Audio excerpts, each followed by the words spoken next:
There was a time when money didn't live in apps, accounts, or investments. It lived in silence. In a small house, your earliest memory of money wasn't numbers on a screen. It was a container, an old tin box hidden somewhere above the kitchen line, tucked away like it needed to disappear in order to survive. Not because people didn't trust banks, but because they didn't fully trust life. That container held something simple: emergency savings. Not for growth, not for opportunity, just for survival. It stayed there for months, sometimes years, never touched unless something went wrong. And wrong was always expected, because life in that world didn't surprise people with opportunity, it surprised them with problems. And without anyone ever sitting you down to explain it, you learned something important.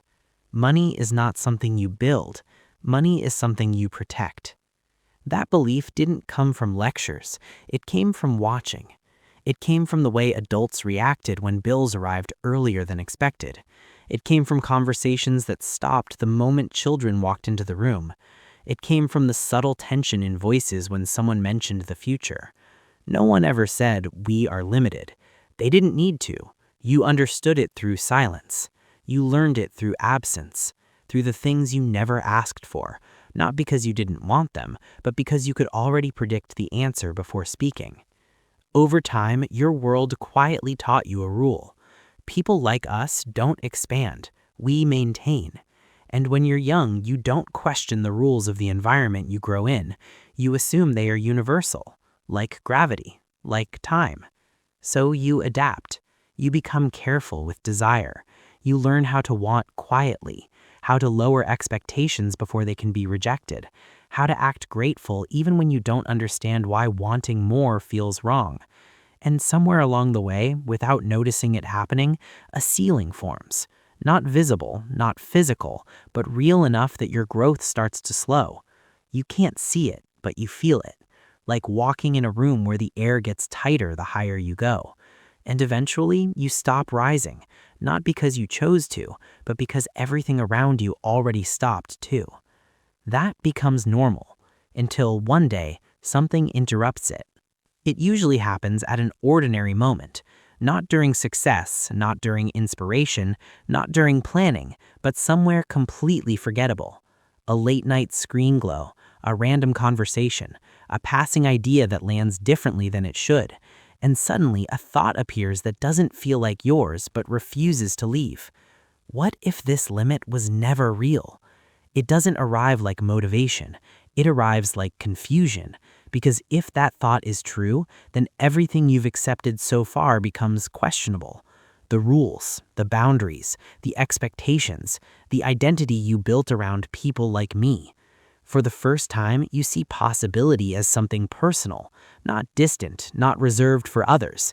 And that realization doesn't feel powerful. It feels unstable. Because once you see beyond the ceiling, you can't fully unsee it. So you start experimenting, quietly, carefully. You read things you never cared about before. You watch people who think differently from your environment. You start collecting ideas like pieces of a map no one around you recognizes. But you don't talk about it, because experience teaches you something else too. The moment you speak differently, people start trying to bring you back. Not always out of cruelty, sometimes out of concern, sometimes out of fear, sometimes because your change forces them to question their own limits. So you stay silent. You build in private, a version of your life that exists only in your head at first. And then comes the first attempt. It doesn't matter what it is, a project, a business, a skill, a direction. What matters is what happens next. It doesn't work, or it barely works, or it collapses faster than you expected. And suddenly, theory becomes reality. Ideas are easy.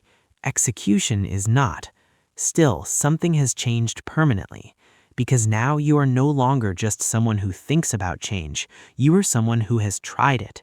And that separates you from most people more than success ever will. But separation has consequences, and you haven't felt them yet. Not fully. That part comes next. A few years pass, not dramatically, just slowly. Life doesn't fall apart, it doesn't explode, it just stretches.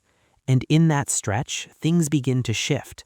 The effort increases. The results lag behind.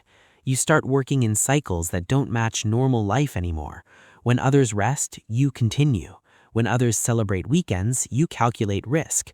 When others move on emotionally, you stay attached to something they stopped seeing as important. At first, it feels noble, like sacrifice, like discipline, like proof that you are different. But slowly, exhaustion enters the system. Not the kind that sleep fixes, a deeper kind, a tiredness that sits inside your thinking, not just your body. Meanwhile, life around you continues normally.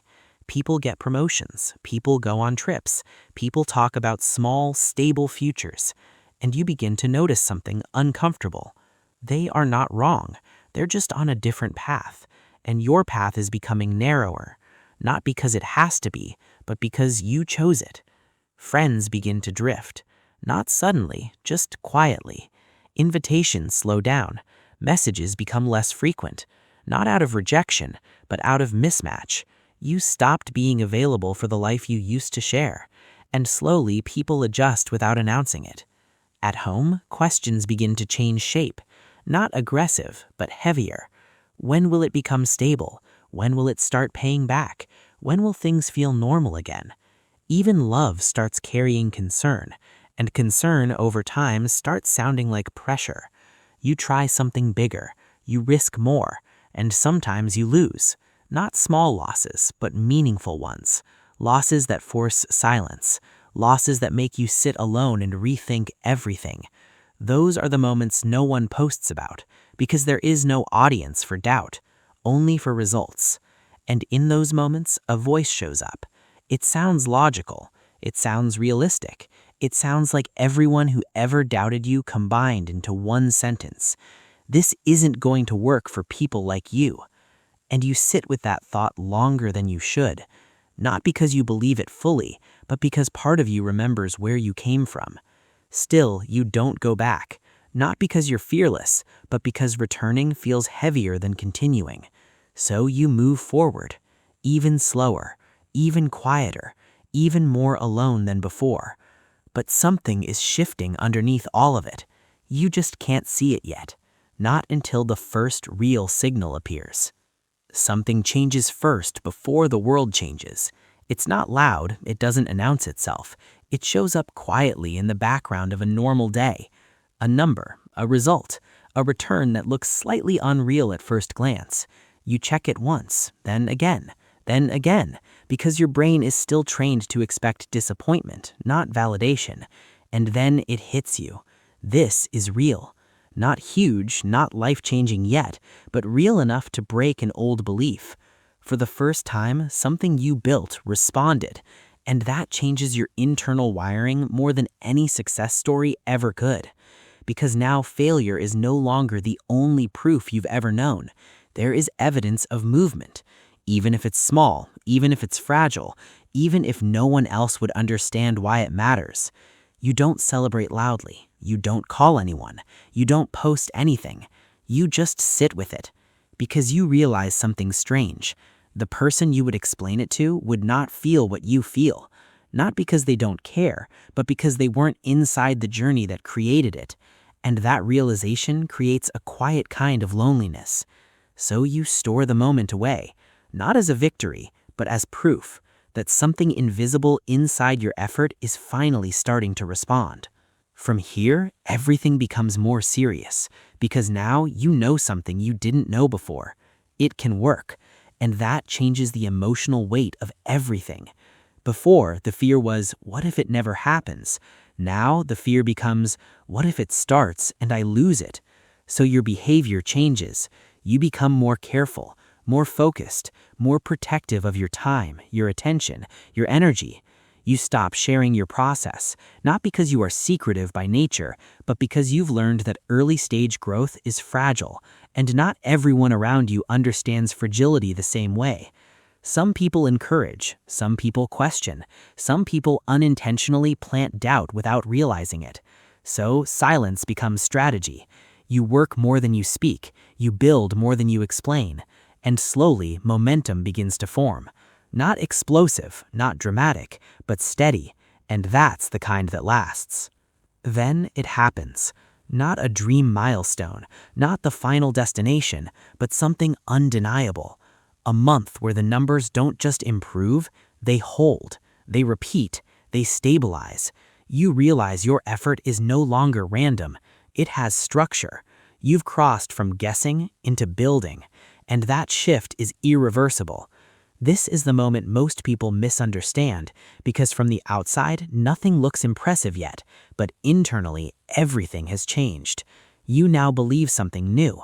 This is not luck, this is a system forming, and belief like that is fuel. You don't sleep the same after that. You don't think the same. You don't operate the same. Because now you are no longer trying to prove it can work. You are trying to see how far it can go.